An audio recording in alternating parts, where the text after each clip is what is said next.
ನಮಸ್ಕಾರ. For the very first time ಯಾರೆಲ್ಲ ನಮ್ಮ ವಾಹಿನಿಯನ್ನು ವಾಚ್ ಮಾಡ್ತಾ ಇರೋ ಕೂಡಲೇ ಸಬ್ಸ್ಕ್ರೈಬ್ ಮಾಡಿ, ಹಾಗೇನೆ ನಿಮ್ಮೆಲ್ಲ ಸ್ನೇಹಿತರಿಗೂ ಶೇರ್ ಮಾಡಿ. ಇವತ್ತು ನಿಮ್ಗೆಲ್ಲ ಗೊತ್ತಿರೋ ಹಾಗೆ ಡಿಸೆಂಬರ್ 7ನೇ ತಾರೀಕು ರಾಜ್ಯಾದ್ಯಂತ ಕರ್ನಾಟಕ ರಾಜ್ಯ ಶಿಕ್ಷಕರ ಅರ್ಹತಾ ಪರೀಕ್ಷೆ ಎರಡೂ ಅವಧಿಗಳ ಒಂದು ಪರೀಕ್ಷೆ ಏನು ಕಂಡಕ್ಟ್ ಆಗಿತ್ತು ಇವತ್ತು ಬಹಳ ಯಶಸ್ವಿಯಾಗಿ ಇದು ಕಂಪ್ಲೀಟ್ ಆಗಿರುವಂತದ್ದು. ಸುಮಾರು 3.5 ಲಕ್ಷಕ್ಕೂ ಹೆಚ್ಚು ಜನ ಅಭ್ಯರ್ಥಿಗಳು ಈ ಒಂದು ಪರೀಕ್ಷೆಯನ್ನು ಬರಲಿಕ್ಕೆ ನೋಂದಣಿಯನ್ನ ಮಾಡ್ಕೊಂಡಿದ್ರು. ಸೊ ನಾನು ಇವತ್ತಿನ ವಿಡಿಯೋ ನಲ್ಲಿ ಅಧಿಕೃತ ಕೀ ಉತ್ತರ ಅಂತ ಅಲ್ಲಿ ಮೆನ್ಷನ್ ಮಾಡಿದ್ದೀನಿ. ನಿಮ್ಮ ಉತ್ತರಗಳೆಲ್ಲವೂ ಕೂಡ ಸರಿ ಇದೆಯಾ ಅಂತಕ್ಕಂಥ ಒಂದಷ್ಟು ಶೀರ್ಷಿಕೆಯನ್ನ ಹಾಕೊಂಡು ಈ ವಿಡಿಯೋನ ನಿಮಗೆ ಮಾಡ್ತಾ ಇರುವಂತದ್ದು. ಎಲ್ಲವನ್ನ ಹೇಳ್ತೀನಿ ನಾನು. ಸೊ ಏನಕ್ಕೆ ಹಾಗೆಲ್ಲ ನಲ್ಲಿ ನಾನು ಅದನ್ನ ಕ್ರಿಯೇಟ್ ಮಾಡಿ ಹಾಕಿದ್ದೀನಿ ಅಂತ ಅಂದ್ಬಿಟ್ಟು. ಸೊ ಎಕ್ಸಾಮ್ ಆಲ್ಮೋಸ್ಟ್ ಕಂಪ್ಲೀಟ್ ಆಗ್ಬಿಟ್ಟಿದೆ ಈಗ, ಅದು ನಿಮ್ಗೆಲ್ಲ ಗೊತ್ತೇ ಇದೆ. ಅಂಡ್ ತುಂಬಾ ಜನ ನನಗೆ ಹೇಳಿದ್ದು, ನಾನು ಕೇಳದಂತ ಎಲ್ಲಾ ಫ್ರೆಂಡ್ಸ್ ಅನ್ನ, ಕಳೆದ ವರ್ಷಕ್ಕೆ ಕಂಪೇರ್ ಮಾಡಿದ್ರೆ ಈ ವರ್ಷದ ಪೇಪರ್ 1 ಮತ್ತೆ ಪೇಪರ್ 2 ಎರಡೂ ಪತ್ರಿಕೆ ಕೂಡ ಬಹಳ ಈಸಿ ಇತ್ತು ಅಂತ ಹೇಳ್ತಾ ಇರುವಂತದ್ದು. ಅದರಲ್ಲೂ ಬಹಳ ಪ್ರಮುಖವಾಗಿ ಪೇಪರ್ 1 ಏನಿದೆ 1ರಿಂದ 5 ಆ ಒಂದು ಪತ್ರಿಕೆ ಬಹಳ ಈಸಿ ಆಗಿತ್ತು ಅಂತಕ್ಕಂಥದ್ದು ಸಾಕಷ್ಟು ಜನ ಅವರು ತಮ್ಮ ಒಪಿನಿಯನ್ ನನಗೆ ನನ್ನ ಜೊತೆ ಹಂಚ್ಕೊಂಡಿದ್ರು. ಆಮೇಲೆ ಇನ್ನು ಬಹಳ ಪ್ರಮುಖವಾಗಿ ಪೇಪರ್ 2 ನಲ್ಲಿ ಒಂದು ಸೋಷಿಯಲ್ ಸೈನ್ಸ್ ಏನು ಒಂದು ಪತ್ರಿಕೆ ಇದೆ ಅದು ಕೂಡ ಬಹಳ ಸುಲಭವಾಗಿತ್ತು. ಅಂದ್ರೆ ತುಂಬಾ ಜನ ನನಗೆ ಹೇಳಿದ್ದು, ಸೊ ಲಾಸ್ಟ್ ಇಯರ್ಗೆ ಕಂಪೇರ್ ಮಾಡಿದ್ರೆ ಹೇಳಿಕೆ ಆಧಾರಿತ ಪ್ರಶ್ನೆಗಳನ್ನ ಕಳೆದ ವರ್ಷ ಸಾಕಷ್ಟು ಸಂಖ್ಯೆಯಲ್ಲಿ ಕೇಳಲಾಗಿತ್ತು. ಅಂಡ್ ಈ ವರ್ಷ ಎಲ್ಲವೂ ಕೂಡ ಕಡಿಮೆ ಆಗಿದೆ. ಕೆಲವೊಂದು ನೇರವಾದ ಪ್ರಶ್ನೆಯನ್ನು ಕೇಳಿದರೆ, ಅಲ್ಲಲ್ಲಿ ಹಿಸ್ಟ್ರಿಗೆ ಸಂಬಂಧಪಟ್ಟಂತ ಪ್ರಶ್ನೆ ಅಂತೂ ಇದ್ದೇ ಇರುತ್ತದೆ. ಅಂಡ್ ಅಲ್ಲಿ ಪೊಲಿಟಿಕಲ್ ಸೈನ್ಸ್ ಬಗ್ಗೆನೂ ಕ್ವಶನ್ಸ್ ಇತ್ತು. And at the same time social science ನ ಒಂದು ಪೆಡಾಗಜಿಗೆ ಸಂಬಂಧಪಟ್ಟಂತ ಪ್ರಶ್ನೆಗಳನ್ನು ಕೂಡ ಅದು ಸುಲಭವಾಗಿ ಕೇಳಲಾಗಿತ್ತು. ಹಾಗಾಗಿ ಅಕಾರ್ಡಿಂಗ್ ಟು ಮೀ, ಸೊ ನಾನು ತುಂಬಾ ಜನರಿಂದ ಪಡ್ಕೊಳ್ತಕ್ಕಂಥ ಒಂದು ಫೀಡ್ಬ್ಯಾಕ್ ಅನ್ನ ಒಂದು ಆಧಾರವಾಗಿ ಇಟ್ಕೊಂಡು ನಿಮ್ಗೆ ಹೇಳೋದಾದ್ರೆ, ಸುಮಾರು 80ರಿಂದ ಹೆಚ್ಚು ಕಡಿಮೆ ಸುಮಾರು 80% ಆಫ್ ಆಸ್ಪಿರೆಂಟ್ಸ್ ಏನಿದ್ದಾರೆ ಅವರು ಬಹುತೇಕ ಈ ಎರಡೂ ಪತ್ರಿಕೆಗೆ ಎಲಿಜಿಬಲ್ ಆಗಿರೋರು ಅಥವಾ ಪೇಪರ್ 2ಗೆ ಮಾತ್ರ ಎಲಿಜಿಬಲ್ ಆಗಿರತಕ್ಕಂಥ ಅಭ್ಯರ್ಥಿಗಳು. ಸೊ ಪರೀಕ್ಷೆಯಲ್ಲಿ ಪಾಸ್ ಆಗ್ತಕ್ಕಂಥ ಒಂದು ಒಳ್ಳೆ ಮಾರ್ಕ್ಸ್ ಅನ್ನು ಪಡ್ಕೊಳ್ತಕ್ಕಂಥ ರೀತಿಯಲ್ಲಿ ಅವರು ಎಕ್ಸಾಮ್ ಅನ್ನ ತುಂಬಾ ಚೆನ್ನಾಗಿ ಬರೆದಿರೋ ಅಂತಕ್ಕಂಥದ್ದು ನನ್ನ ಅಭಿಪ್ರಾಯ. ಅವರೆಲ್ಲರಿಗೂ ಒಳ್ಳೇದಾಗ್ಲಿ ಫಸ್ಟ್ ಆಫ್ ಆಲ್. ಯಾಕಂದ್ರೆ ಮಾರ್ಕ್ಸ್ ಅನ್ನ ಗೇನ್ ಮಾಡ್ಲಿಕ್ಕೂ ಕೂಡ ಬಹಳ ಈಸಿ ಆದಂತ ಪೇಪರ್ಸ್ ಈ ವರ್ಷ ಇವತ್ತು ಏನ್ ಕಂಡಕ್ಟ್ ಆಗಿತ್ತು ಅದು. ಸೊ ವಿಚಾರಕ್ಕೆ ಬರೋಣ ಈಗ. ನೋಡಿ, ಎಕ್ಸಾಮ್ ಕಂಪ್ಲೀಟ್ ಆಗಿದೆ. ಕಂಪ್ಲೀಟ್ ಆದ ತಕ್ಷಣ ಇಮಿಡಿಯೇಟ್ ಸೊ ಯೂಟ್ಯೂಬ್ ಚಾನಲ್ಸ್ ಅಂತ ಏನಿರ್ತವೆ ಅಲರ್ಟ್ ಆಗ್ಬಿಡುತ್ತೆ. ಫಸ್ಟ್ ನಮ್ಮ ವಾಹಿನಿ ಕಡೆಯಿಂದ ನಾವು ಆನ್ಸರ್ಸ್ ನ ಬಿಡಬೇಕಲ್ಲ ಹಾಗೆ ಹೀಗೆ ಅಂತ ಅಂದ್ಬಿಟ್ಟು. ಹಾಗಾಗಿ ಸೊ ಆಲ್ಮೋಸ್ಟ್ ಕೆಲವೊಂದಷ್ಟು ಯೂಟ್ಯೂಬ್ ವಾಹಿನಿಗಳು ಈಗಾಗಲೇ ಕೀ ಉತ್ತರಗಳನ್ನ ಇಲ್ಲಿ ಪ್ರಿಪೇರ್ ಮಾಡಿ ಕಳಿಸಿರುವಂತದ್ದು. ಅದರಲ್ಲಿ ಏನು ತಪ್ಪಿಲ್ಲ. ಅಲ್ಲಿ ಪ್ರತಿಯೊಂದು ವಾಹಿನಿ ಕೂಡ ವ್ಯೂಸ್ ಬರಬೇಕಾಗಿರುತ್ತೆ, ಅವರ ಚಾನಲ್ ಅನ್ನ ಗ್ರೋ ಅಪ್ ಮಾಡಬೇಕಾಗಿರುತ್ತೆ. ಇವೆಲ್ಲ ರೆಸ್ಪಾನ್ಸಿಬಿಲಿಟೀಸ್ ಅವ್ರಿಗೆ ಇರೋದ್ರಿಂದಾಗಿ ಅವರು ಸೊ ನಮ್ಮ ಕಡೆಯಿಂದ ನಾವು ಕೆ ಆನ್ಸರ್ಸ್ ನ ಪ್ರೈಮರ್ ಬಿಡಬೇಕು ಅಂತ ಅವ್ರು ಬಿಡ್ತಾರೆ. ನೋಡಿ, ಇಲ್ಲಿ ಎರಡೂ ಪತ್ರಿಕೆಯ ಕನ್ನಡ, ಇಂಗ್ಲಿಷ್ ಇವೆರಡೂ ಪತ್ರಿಕೆ ಏನಿದೆ ಪೇಪರ್ 1 ಮತ್ತೆ ಪೇಪರ್ 2 ನಲ್ಲಿ ಬರ್ತಕ್ಕಂಥದ್ದು ಈ 30 ಅಂಕಗಳಿಗೆ ಆಲ್ಮೋಸ್ಟ್ ಇದು ನೀವೇ ಬೇಕಾದ್ರೆ ಕೂತ್ಕೊಂಡು ಕೆ ಆನ್ಸರ್ಸ್ ಅನ್ನ ಪ್ರಿಪೇರ್ ಮಾಡಬಹುದು. ಅಲ್ಲಿ ಏನಾಗುತ್ತೆ, ನಿಮ್ಗೆ ಪ್ಯಾಸೇಜ್ ಇರುತ್ತೆ, ಮತ್ತೆ ಒಂದು ಅಲ್ಲಿ ಒಂದು ಪ್ರೋಸ್ ಇರುತ್ತೆ, ಒಂದು ಪೊಯೆಟ್ರಿ ಕೊಟ್ಟಿರ್ತಾರೆ, ಒಂದು ಪದ್ಯವನ್ನು ಕೊಟ್ಬಿಟ್ಟು ಅದನ್ನು ಓದ್ಕೊಂಡು ಆನ್ಸರ್ ಮಾಡಬೇಕಾಗಿರುತ್ತೆ. ಅಥವಾ ಯಾವ್ದಾದ್ರು ಒಂದು ಗದ್ಯ ಸಾಲನ್ನ ಕೊಟ್ಬಿಟ್ಟು ಅದನ್ನು ಓದ್ಕೊಂಡು ನೀವು ಆನ್ಸರ್ ಮಾಡಬೇಕಾಗಿರುತ್ತೆ. ಇನ್ನು ಆ ಎರಡು ಸೆಷನ್ ಅಲ್ಲಿ ಅಲ್ಲಲ್ಲಿ ಒಂದಷ್ಟು ಗ್ರಾಮ್ಯಾಟಿಕಲ್ ಕ್ವಶನ್ಸ್ ಅನ್ನ ಕೇಳಲಾಗಿರುತ್ತೆ, ಅದನ್ನ ಓದ್ಕೊಂಡು ನೀವು ಆನ್ಸರ್ ಮಾಡುವಂಥದ್ದು. ಅದನ್ನಂತೂ ಆಲ್ಮೋಸ್ಟ್ ಬಹುತೇಕರು ಈಗ ಒಂದು 12 ಪ್ರಶ್ನೆ ಇದ್ರೆ ಅವೆರಡನ್ನು ಕ್ಲಬ್ ಮಾಡಿ 12ಕ್ಕೆ 12 ಅಂಕವನ್ನು ಅವ್ರು ಗೇನ್ ಮಾಡ್ತಾರೆ.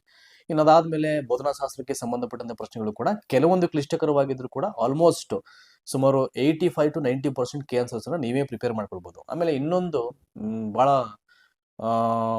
ನಿಮ್ಗೆ ಸೈಕಾಲಜಿ ಅಂತಕ್ಕಂಥ ಪತ್ರಿಕೆ ಏನ್ ಬರುತ್ತೆ ಅದನ್ನು ಕೂಡ ಹೇಳಿದ್ರು. ಸೈಕಾಲಜಿ ಕೂಡ ಈ ವರ್ಷ ಈಸಿ ಆಗಿತ್ತು ಅಂತ. ಯಾಕಂದ್ರೆ ನಾನು ಯಾಕೆ ಪರ್ಟಿಕ್ಯುಲರ್ ಆಗಿ ಈ ಸೈಕಾಲಜಿ ಬಗ್ಗೆ ಕೆ ಆನ್ಸರ್ಸ್ ಬಗ್ಗೆ ಹೇಳ್ತಾ ಇದೀನಿ ಅಂತಂದ್ರೆ, ಸೊ ಯಾವುದೇ ವಾಹಿನಿಯವ್ರು ಮಾಡ್ಬೋದು. ಯಾಕಂದ್ರೆ ಆದ್ರೆ ಸೊ ನಾವು ಓದ್ಬೇಕಾದ್ರೆ ಪ್ರಶ್ನೆಯನ್ನ ಆನ್ಸರ್ಸ್ ನಾವು ಪಿಕ್ ಮಾಡಿದಾಗ ಏನಾಗುತ್ತೆ, ನಮ್ಗೆ ಅನ್ಸುತ್ತೆ ಅದು ಸೊ ಈ ಆನ್ಸರ್ಸ್ ಸರಿ ಇದೆ, ಇದು ಸರಿ ಆಗ್ಬೋದು ಅಂತ ಅನ್ಬಿಟ್ಟು. ಹಾಗಾಗಿ ಸೊ ಅಥೆಂಟಿಕೇಟ್ ಅಥವಾ ಅಫಿಷಿಯಲ್ ಕೆ ಆನ್ಸರ್ಸ್ ಬಂದಾಗ ಒಂದಷ್ಟು ಅಲ್ಲಲ್ಲಿ ಚೇಂಜಸ್ ಇರುತ್ತೆ. ಯಾಕಂದ್ರೆ 4 ಆಯ್ಕೆಗಳು ಬಹಳ ಕ್ಲಿಷ್ಟಕರವಾಗಿರುತ್ತೆ. ಸೊ ಇದು ಸರಿ ಅಂತ ಅನ್ಸುತ್ತೆ ನಿಮ್ಗೆ, ಅದು ಕೂಡ ಮತ್ತೊಂದು ಆನ್ಸರ್ ಇದು ಸರಿ ಇರ್ಬೋದು ಅಂತ ಅನಿಸ್ತಾ ಇರುತ್ತೆ. ಇವೆಲ್ಲ ಕನ್ಫ್ಯೂಷನ್ ಕ್ರಿಯೇಟ್ ಆಗ್ತಿರುತ್ತೆ. ಸೊ ಬಹಳ ಸ್ಪೆಷಲಿ ಈ ಸೈಕಾಲಜಿಯ ಒಂದು 30 ಅಂಕಗಳ ಪತ್ರಿಕೆಯಲ್ಲಿ. ಹಾಗಾಗಿ ಬಹಳ ಸುಲಭವಾಗಿ 30 ಅಂಕಗಳಿಗೂ 30 ಸರಿಯಾದಂತ ಕೀ ಆನ್ಸರ್ಸ್ ಅನ್ನ ಯಾರು ಕೂಡ ಅಷ್ಟು ಈಸಿಯಾಗಿ ಅವರು ಪ್ರಿಪೇರ್ ಮಾಡ್ಲಿಕ್ಕೆ ತುಂಬಾ ಕಷ್ಟ ಅದು. ಹಾಗಾಗಿ ಇಲ್ಲ ಸರ್, ನಮ್ಗೆ ಅಥೆಂಟಿಕೇಟ್ ಕೀ ಆನ್ಸರ್ಸ್ ಬೇಕು ಅಂತ ಬಯಸೋರು ಸೊ ದಯಮಾಡಿ ವೆಯ್ಟ್ ಮಾಡಬೇಡಿ. ಇಷ್ಟು ವರ್ಷ ಈಗ ಈ ವರ್ಷ TET ಎಕ್ಸಾಮ್ ಕಂಡಕ್ಟ್ ಆಗಿದ್ದೆ ಲೇಟು, ಹೆಂಗೋ ಏನು ಕಂಡಕ್ಟ್ ಮಾಡಿದ್ರೆ ಇಷ್ಟು ವರ್ಷ ವೆಯ್ಟ್ ಮಾಡಿದ್ರೆ ಸೊ ವಿತಿನ್ ಫ್ಯೂ ಡೇಸ್ ಅಲ್ಲಿ ಕೀ ಆನ್ಸರ್ಸ್ ಬಂದ್ಬಿಡುತ್ತೆ. ಸೊ ನಮ್ಗಿರ್ತಕ್ಕಂಥ ಮಾಹಿತಿಗಳ ಪ್ರಕಾರ, ನಾನು ನೋಟಿಫಿಕೇಶನ್ ಮುಂಚೆನೆ ಒಂದಷ್ಟು ಸುದ್ದಿಗಳಿತ್ತು, ಇದು ಬೇಗ ಇಮಿಡಿಯೇಟ್ ಕೀ ಆನ್ಸರ್ಸ್ ನ ಬಿಟ್ಬಿಟ್ಟು ರಿಸಲ್ಟ್ ಕೂಡ ಡಿಸ್ಕ್ಲೋಸ್ ಮಾಡಬೇಕು ಅಂತಕ್ಕಂಥದ್ದು ಮಾಹಿತಿ ಇದೆ ಇಲ್ಲಿ. ಹಾಗಾಗಿ ದಯಮಾಡಿ ಡಿಲೇ ಮಾಡಕ್ ಚಾನ್ಸೇ ಇಲ್ಲ ಇವರು ಈ ವರ್ಷ. ಯಾಕಂದ್ರೆ TET ಎಕ್ಸಾಮಿನೇಷನ್ ಕಂಡಕ್ಟ್ ಆಗಿರೋದು ತುಂಬಾ ಡಿಲೇ ಆಗಿದೆ. ಈವನ್ ಹೀಗಿರ್ಬೇಕಾದ್ರೆ ಸೊ ಪ್ರಾವಿಷನಲ್ ಕೀ ಆನ್ಸರ್ಸ್ ಬಿಡ್ಲಿಕ್ಕೆ ಡಿಲೇ ಮಾಡುವಂಥದ್ದು, ಅದಾದ್ಮೇಲೆ ಅಬ್ಜೆಕ್ಷನ್ ಫೈಲ್ ಮಾಡಿ ಮತ್ತೆ ಫೈನಲ್ ಕೀ ಆನ್ಸರ್ಸ್ ಬಿಡ್ಲಿಕ್ಕೆ ಡಿಲೇ ಮಾಡುವಂಥದ್ದು, ಆಮೇಲೆ ಮತ್ತೆ ರಿಸಲ್ಟ್ ಡಿಲೇ ಮಾಡುವಂಥದ್ದು, ಹಿಂಗೆಲ್ಲ ಮಾಡ್ಲಿಕ್ಕೆ ಆಗಲ್ಲ. ಸೊ ಆಲ್ಮೋಸ್ಟ್ ಈ ಡಿಸೆಂಬರ್ ತಿಂಗಳ ಒಳಗಾಗಿ ಎಲ್ಲವೂ ಕಂಪ್ಲೀಟ್ ಆಗಬೇಕು. ಸೊ ಇದು ಯಾಕಂದ್ರೆ OMR ಸ್ಕ್ಯಾನಿಂಗ್ ಆಗಿರೋದ್ರಿಂದ ಸೊ ವಿತಿನ್ 10 to 15 ಡೇಸಲ್ಲಿ ಇವೆಲ್ಲವೂ ಕಂಪ್ಲೀಟ್ ಮಾಡ್ಬೋದು ಡಿಪಾರ್ಟ್ಮೆಂಟ್ ಅವರು CSE ಅವರು ಮನ್ಸು ಮಾಡ್ಬಿಟ್ರೆ. ಹಾಗಾಗಿ ಮಾಹಿತಿ ಇದೆ, ಸೊ ಬೇಗ ಬರುತ್ತೆ, ದಯಮಾಡಿ ವೆಯ್ಟ್ ಮಾಡಿ. ಆಲ್ಮೋಸ್ಟ್ ಕನ್ನಡ ಇಂಗ್ಲೀಷ್ಗೆ 85% ಇಂದ 90% ಆಲ್ಮೋಸ್ಟ್ ಎಲ್ಲ ಯೂಟ್ಯೂಬ್ ವಾಹಿನಿಯವರು ಮಾಡಿರ್ತಕ್ಕಂಥ ಕೀ ಉತ್ತರಗಳು ಸರಿ ಇದೆ, ಅದರಲ್ಲಿ ಏನು ಡೌಟ್ ಇಲ್ಲ ಅಲ್ಲಿ. ಯಾಕಂದ್ರೆ ನೀವು ಅದನ್ನು ಓದ್ಕೊಂಡು ನೀವು ಪಿಕ್ ಮಾಡುವಾಗ ನಿಮ್ಗೆ ಅನ್ಸ್ಬಿಡುತ್ತೆ 100% ಇದೇ ಕೀ ಉತ್ತರ ಅಂತ ಅಂದ್ಬಿಟ್ಟು. ಹಾಗಾಗಿ ಅದರಿಂದ ಆಚೆಗೆ ಒಂದಷ್ಟು ಕನ್ಫ್ಯೂಷನ್ಸ್ ಇದ್ರೆ ಇದು ಯಾವುದೋ ಸರಿ ಇಲ್ಲ ಅಂತ ಅನ್ಸಿದ್ರೆ ಬೇಕಾದ್ರೆ ನೀವು ಟೆಕ್ಸ್ಟ್ ಬುಕ್ನು ಅಥವಾ ಕೆಲವೊಂದು ಗ್ರಾಮ್ಯಾಟಿಕಲ್ ಬುಕ್ಸ್ನ ರೆಫರ್ ಮಾಡಿಬಿಟ್ಟು ನೀವೇ ಆನ್ಸರ್ಸ್ ಅನ್ನ ಫೈಂಡ್ ಮಾಡ್ಬೋದು, ಅಥವಾ ಇಂಟರ್ನೆಟ್ ಸಹಾಯದಿಂದ ಕೂಡ ನೀವು ಆನ್ಸರ್ಸ್ ಅನ್ನ ಫೈಂಡ್ ಮಾಡ್ಲಿಕ್ಕೆ ಅವಕಾಶ ಇದೆ. ಹಾಗೇನೆ ಸೋಷಿಯಲ್ ಸೈನ್ಸ್ ಕೂಡ ಇನ್ನೂ ಯಾರೂ ಮಾಡಿಲ್ಲ, ಯಾಕಂದ್ರೆ ಅದು 60 ಅಂಕಗಳ ಪತ್ರಿಕೆ ಆದ್ರಿಂದ ಒಂದಷ್ಟು ಟೈಮ್ ತಗೊಳುತ್ತೆ. ಸುಮ್ಮನೆ ಯಾವುದೋ ಒಂದು ಪಿಕ್ ಮಾಡಿಬಿಟ್ಟು ಅಪ್ಲೋಡ್ ಮಾಡ್ಲಿಕ್ಕೆ ಆಗಲ್ಲ ಯೂಟ್ಯೂಬ್ ವಾಹಿನಿಯಲ್ಲಿ. ಅದನ್ನ KNSS ಅನ್ನ ಪ್ರಿಪೇರ್ ಮಾಡ್ತಕ್ಕಂಥ ವಾಹಿನಿಯವರು ಕೂಡ ತುಂಬಾ ಟೆಕ್ಸ್ಟ್ ಬುಕ್ ನ ರೆಫರ್ ಮಾಡಿಕೊಂಡು ಆನ್ಸರ್ಸ್ ನ ಪಿಕ್ ಮಾಡಿ ಅದನ್ನ ಸ್ಕ್ಯಾನ್ ಮಾಡಿ ಡಾಕ್ಯುಮೆಂಟ್ ಅನ್ನ ಎಕ್ಸ್ಪ್ಲೈನ್ ಮಾಡಬಹುದು, ಅಥವಾ ಸರಿ ಉತ್ತರವನ್ನ ಶೇಡ್ ಮಾಡಿ ನಿಮ್ಗೆ ಅವರು ಯೂಟ್ಯೂಬ್ ವಾಹಿನಿಯಲ್ಲಿ ಅಪ್ಲೋಡ್ ಮಾಡೋದು. ಹಿಂಗೆಲ್ಲ ತುಂಬಾ ಟೈಮ್ ತಗೊಳುತ್ತೆ, ಇಟ್ ಟೇಕ್ಸ್ ಟೈಮ್. ಹಾಗಾಗಿ ಸೊ ಮೇ ಬಿ ಅದು ಬಂತು, ಅಥೆಂಟಿಕೇಟ್ ಯಾವ್ದು ನನಗೆ ಬಂತು ಅಂತ ಕಾಣಿಸಿದ್ರೆ ನಾನು ಶೇರ್ ಮಾಡ್ತೀನಿ, ಅಥವಾ ದಯಮಾಡಿ ವೆಯ್ಟ್ ಮಾಡ್ಬಿಡಿ. ಇನ್ನೊಂದು ನನ್ನ ಪ್ರಕಾರ ವಿತಿನ್ 3-4 ಡೇಸ್ ಒಳಗಡೆ, ಮ್ಯಾಕ್ಸಿಮಮ್ 5 ಡೇಸ್ ಒಳಗಡೆ KNSS ಬಿಟ್ಬಿಡ್ತಾರೆ. ಯಾವುದೋ ಒಂದು ವರ್ಷದ ಪರೀಕ್ಷೆಯಲ್ಲಿ ಬೇಗ ಬಿಟ್ಟಿದ್ರು, ಯಾಕಂದ್ರೆ ಈಗ ಲೇಟ್ ಆಗಿರೋದ್ರಿಂದ ಬೇಗ ಬಿಡಲೇಬೇಕಾಗಿದೆ, ಅವರ ಫಲಿತಾಂಶವನ್ನ ಬೇಗ ಡಿಕ್ಲೇರ್ ಮಾಡಬೇಕಾಗಿದೆ. ಯಾಕಂದ್ರೆ ಸಾಕಷ್ಟು ಬಾರಿ ಎಜುಕೇಶನ್ ಮಿನಿಸ್ಟರ್ ಟೀಚರ್ ರಿಕ್ರೂಟ್ಮೆಂಟ್ ಬಗ್ಗೆ ಮಾತಾಡುವಾಗಲೆಲ್ಲ ಬೇಗ TET ರಿಸಲ್ಟ್ ಡಿಸ್ಕ್ಲೋಸ್ ಮಾಡಿ ಇಮಿಡಿಯೇಟ್ CET ಮಾಡಬೇಕು ಅಂತಕ್ಕಂಥ ಹೇಳಿಕೆಗಳನ್ನೇ ಆಲ್ಮೋಸ್ಟ್ ಎಲ್ಲ ಸುದ್ದಿಗೋಷ್ಠಿ ಮಾಡಿದಾಗಲೂ ಅದನ್ನೇ ಹೇಳಿದ್ದಾರೆ ಅವರು, ಮೀಡಿಯಾದವರು ಯಾವಾಗ ಕೇಳೋರು ಕೂಡ. ಸೊ ಹಾಗಾಗಿ ಎಲ್ಲವೂ ಬೇಗ ಆಗಬೇಕಾಗಿದೆ. ಈಗ ದಯಮಾಡಿ ವೆಯ್ಟ್ ಮಾಡಬೇಡಿ. ಸೈಕಾಲಜಿಗಂತೂ ಅಫಿಷಿಯಲ್ KNSS ಬಂದಾಗ ನಿಮ್ಮ ಆನ್ಸರ್ಸ್ ಅನ್ನ ನೀವು ಅದನ್ನ ಉತ್ತರವನ್ನ ನೀಟಾಗಿ, ಯಾಕಂದ್ರೆ ಈಗ ಕಾರ್ಬನ್ ಕಾಪಿ ಅಂತ ಒಂದಿರುತ್ತೆ ನಿಮಗೆ, ಒರಿಜಿನಲ್ ಅವರು ಕೊಟ್ಟಿರ್ತೀರ ನೀವು ಇನ್ವೆಸ್ಟಿಗೇಟರ್ಗೆ.